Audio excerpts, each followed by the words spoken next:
એકદમ સરસ બેહદ ટેસ્ટી અને પ્રોટીનથી ભરપૂર એવો નાસ્તો બનાવવા જઈ રહ્યા છીએ. તો એના માટે આપણે લીલા જે ચણા આવે છે એ અને વટાણાથી આ નાસ્તો બનાવીશું. ઉપરથી એકદમ ક્રિસ્પી રહેશે અને અંદરથી એકદમ જ પોચો રહેશે.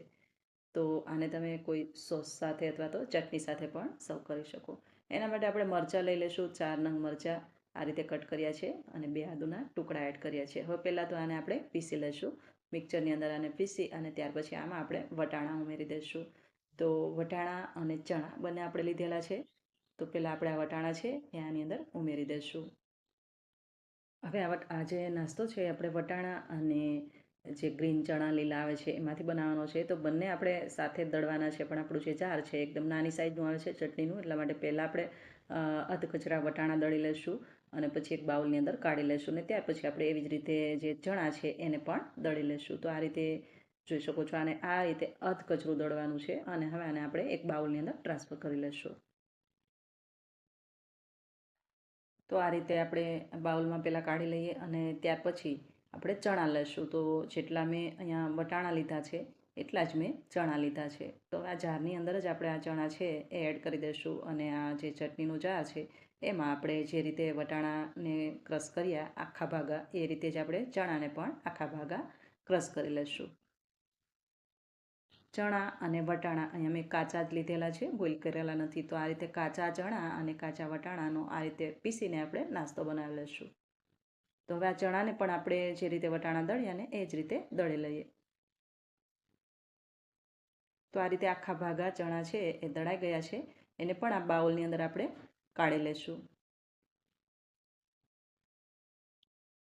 હવે આ ટાઈમ પર જ્યારે ચણા અને વટાણા બંને તમે આ રીતે ક્રશ કરો ત્યાર પછી અંદર જે વેજીસ એડ કરવાના છે એમાં તમારી પાસે જે અવેલેબલ હોય અને તમને જે મનગમતા વેજીસ હોય એ તમે એડ કરી શકો. મેં અહીંયા કોબીજ લીધેલી છે અને ઓનિયન પણ સાથે તમે એડ કરી શકો. તો આ રીતે કોબીજને મેં બારીક ખમણી લીધેલી છે. અડધો કપ આમાં આપણે કોબીજને એડ કરી દઈશું.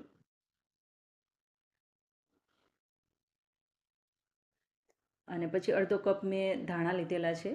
તો લીલી કોથમરી એ પણ આમાં આપણે એડ કરી દઈશું.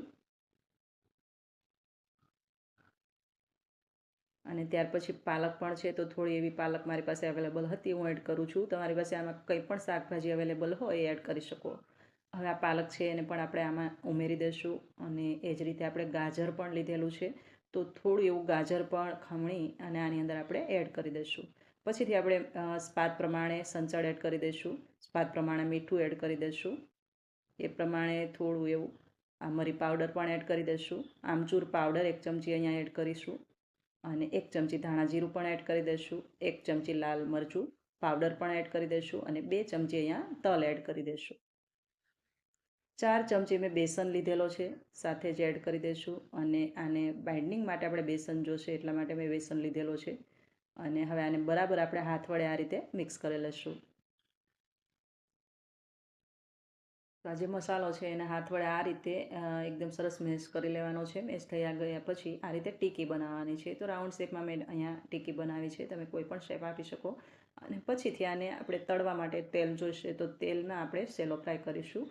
થોડું એવું તેલ મૂકી દઈશું. તેલ મીડિયમ ગરમ રહે ત્યારે આપણે આ ટીકીને આની અંદર એડ કરી દઈશું અને 3-4 મિનિટ પછી આ ટીકીને આપણે પલટાવી લઈશું. એવી જ રીતે બંને બાજુ શેકી આને તૈયાર કરી લઈશું. તો એકદમ સુપર ટેસ્ટી અને હેલ્ધી પણ નાસ્તો બનાવવો પણ ઇઝી છે, ફટાફટ બની જાય છે અને ખાવામાં પણ બેહદ ટેસ્ટી છે. કોઈ પણ ચટણી સાથે, ગ્રીન ચટણી હોય કે પછી દહીં હોય અથવા તો સોસ સાથે પણ સર્વ કરી શકો. તો આ રીતે આ ટીકીને બંને બાજુથી આપણે શેકી લઈશું. થોડો કલર ચેન્જ થાય, થોડી ક્રિસ્પી થાય ત્યારે બહાર કાઢી લઈશું. તો એકવારમાં જેટલી ટીકી આવે એટલી આ તેલની અંદર આપણે એડ કરીને આ જ રીતે બધી ટીકી છે એને આપણે સેલો ફ્રાય કરી લઈશું અને સાઈડ પર કાઢી લઈશું. તો એકદમ સુપર ને હેલ્ધી ડીશ તૈયાર થાય છે અને એકદમ ટેસ્ટી પણ છે અને બનાવવો પણ એટલો જ સહેલો છે. આમાં તમારી રીતે તમે કોઈ પણ વેજીસ વધારે ઓછા કરી શકો. અને હા, તમને ચીઝ પસંદ હોય તો એ પણ આની અંદર ચીઝ અને પનીર એડ કરી શકો. આ રીતે જો એકદમ સરસ આપણી જે ટીકી છે ઉપરથી ક્રિસ્પી ને અંદરથી એકદમ પોચી તૈયાર થઈ છે. હવે આને આપણે સર્વ કરી લઈશું. આને મેં સર્વ કરી છે ટામેટા સોસ સાથે. તમે ચટણી સાથે પણ આને ખાઈ શકો અથવા તો દહીં સાથે પણ ખાઈ શકો. તો એકદમ સુપર ટેસ્ટી નાસ્તો બનીને તૈયાર થાય છે. તો ફ્રેન્ડ્સ, તમને જો આ રેસીપી ગમી હોય, સિઝનેબલ રેસીપી છે, ગમી હોય તો શેર કરી દેજો. ચેનલ પર નવા હોય તો સબસ્ક્રાઈબ પણ કરી લેજો. ફરી પાછા આપણે મળતા રહીશું આવી જ એક અવનવી રેસીપી સાથે. ત્યાં સુધી આવજો. Thank you for watching.